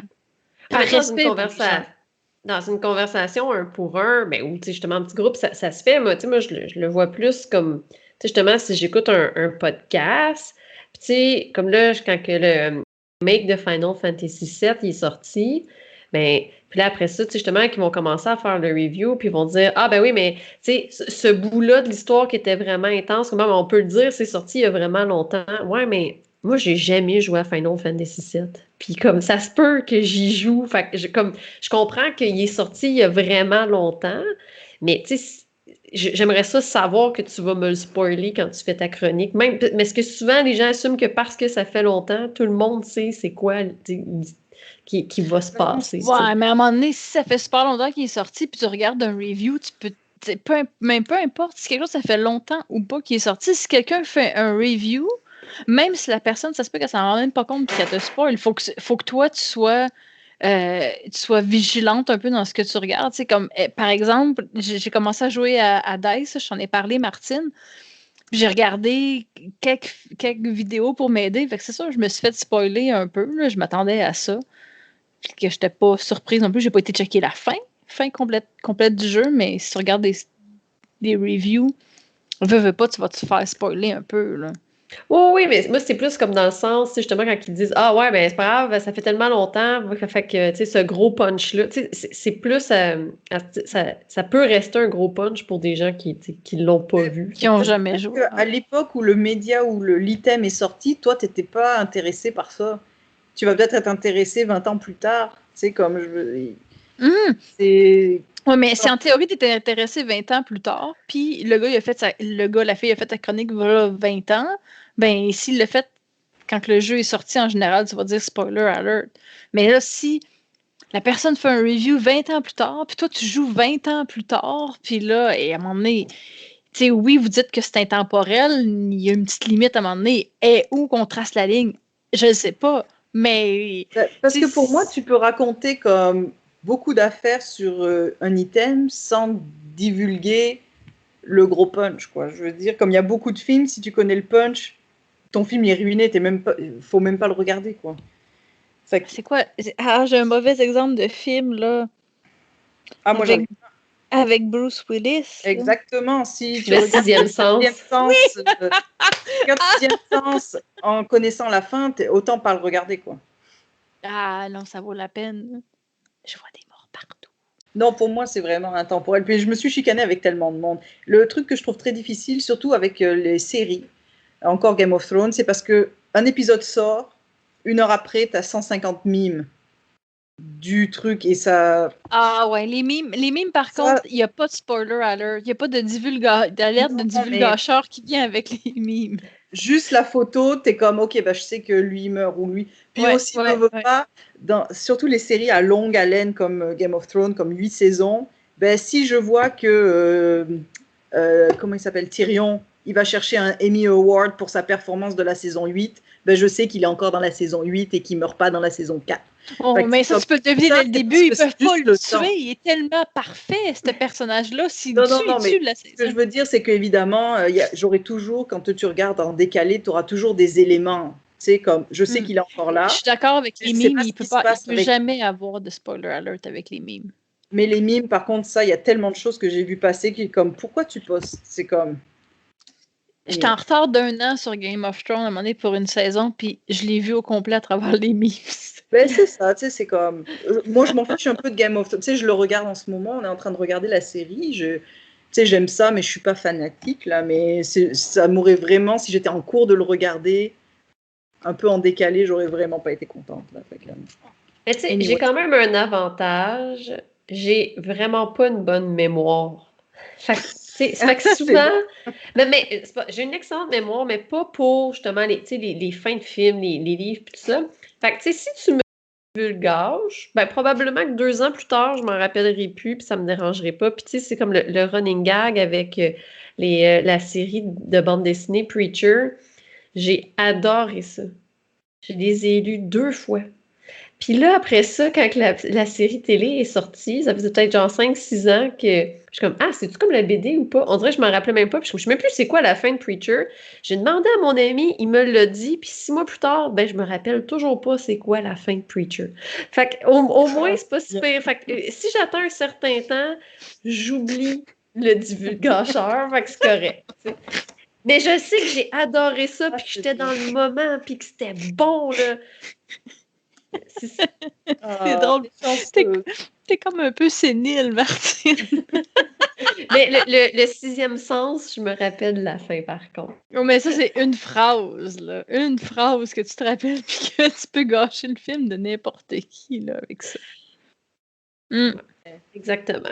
Écoute, on dira pas, là, ça va faire comme 2 alertes de divulgateurs qu'il va falloir qu'on mette au début du titre des geekettes. Là, parce qu'on a déjà spoilé Star Wars. Oui, on a spoilé Star Wars avec le plus grand secret de l'humanité. Un des films de Star Wars. Oh, mais c'est comme le punch le plus important de tous les films de Star Wars. Oui, je sais pas. C'est la seule chose que je connais de Star Wars. on est né en le sachant quand même. Fait que. Ah, mais fait que vous êtes sélective. Vous dites, c'est intemporel les spoilers, Ah mais non, vous non, êtes ben. sélective pour ça. That makes no sense! Ah non, c'est pas ça que je dis. On est né avec parce que c'était un spoiler. Il était tellement connu que tu sais, comme. Moi, je le considère même plus comme un spoiler, tellement c'est un secret, tu sais, comme c'est un secret ouvert, genre. Et à chaque fois que je vois quelque chose de Star Wars, je peux pas m'empêcher de me dire, oh là là, qu'est-ce que j'aurais aimé voir ce film sans savoir ça, tu sais. Comme, imagine-toi voir le film, puis là, ça arrive le moment où il lui dit ça, t'es en bas de ta chaise, quoi. J'aurais été comme, ah! Mais là, Je j'aurais l'ai vu, jamais mais su j'étais cela beaucoup parce trop qu'on jeune pour comprendre ce qui se passe. m'a volé le spoiler avant même ma naissance, comme je suis née avec cette connaissance culturelle populaire. Fait que j'ai jamais pu être en bas de ma chaise de ce fait-là. Je pense que j'avais pas assez mon niveau d'attention n'était pas assez élevé pour quand les gens me disaient cette partie-là, je le retienne. Je l'ai vu très jeune, mais je me rappelais pas de l'avoir entendu. Fait que... Mais tu sais, Chantal, tu nous trouves exagéré, mais t'es pas capable de mettre une date. Tu peux pas nous dire genre 2 semaines ou 3 mois ou. Oh non, je peux vous dire une date. Genre, je mettrais 1 à 2 ans, mais même. En même temps, je peux pas dire de date parce que si je parle 1 à 1 avec quelqu'un, je vais lui demander s'il a vu la série, le film, il a lu le livre, peu importe, il a joué à ce jeu-là, puis je vais essayer de pas justement gâcher certains punchs à cette personne. Je vais quand même essayer d'être respectueuse. Mais si je suis dans une conversation ouverte, comme tu es au bureau, tu jases de quelque chose ouvert, puis là, quelqu'un jase la fin de Game of Thrones. On parle de Game of Thrones. Quelqu'un jase ouvertement de la fin de Game of Thrones, mais ça se peut que tu spoil du monde autour de toi. Tu sais, je vais essayer de faire attention à pas faire ça, puis jaser à voix basse, pour pas, comme, crier la fin de quelque chose, la fin d'un film, la fin d'une série à quelqu'un. Ben, en fait, ce sujet-là, je mets pas de l'ai date, posé mais... exactement à cause de ça. C'est parce qu'il y a des gens qui étaient en train de luncher sur la table au travail et ils ont commencé à parler de Game of Thrones. Fait que là, je me suis levée de par terre. Ils me voyaient pas parce que j'étais cachée. Je me suis levée, j'étais comme spoiler alert, spoiler alert. Il y a plein de gens qui l'ont pas vu. Shit. Et là, je me suis fait donner de la marde. J'étais comme bah là, si t'étais vraiment fan, tu l'aurais déjà vu. Franchement. Et là, j'étais comme il y a pas de limite. Il y a pas de limite. T'es en train de parler dans un bureau ouvert avec des gens. La série moi, est encore en cours en ouais. plus. Non, tu parles pas de ça. Et je me suis vraiment fait comme. Et non, j'ai vraiment. C'est pas la première fois que je crie sur des gens, spoiler, parce que je me rends compte qu'ils vont comme raconter quelque chose. Fait que là, je leur dis, je suis comme yo, spoiler.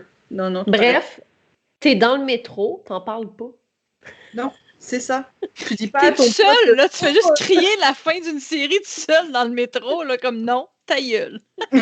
On n'en parle pas dans des endroits publics, on n'en parle pas au bureau de Lulu, on n'en parle pas dans les métros, hein? Non. Si j'en parle avec quelqu'un, je vais pas le crier, tu sais, je vais m'arranger pour le jaser à un niveau de voix régulier, puis que si la personne ne veut pas l'entendre, mettons que je jase, j'ai quelqu'un à côté de mon bureau, je jase avec la personne là, puis là, s'il y a une personne 3 bureaux plus loin qui entend notre conversation, qui dit « Ah, je veux pas entendre ce qu'il jase », puis qui met ses écouteurs, ben, il nous entendra pas.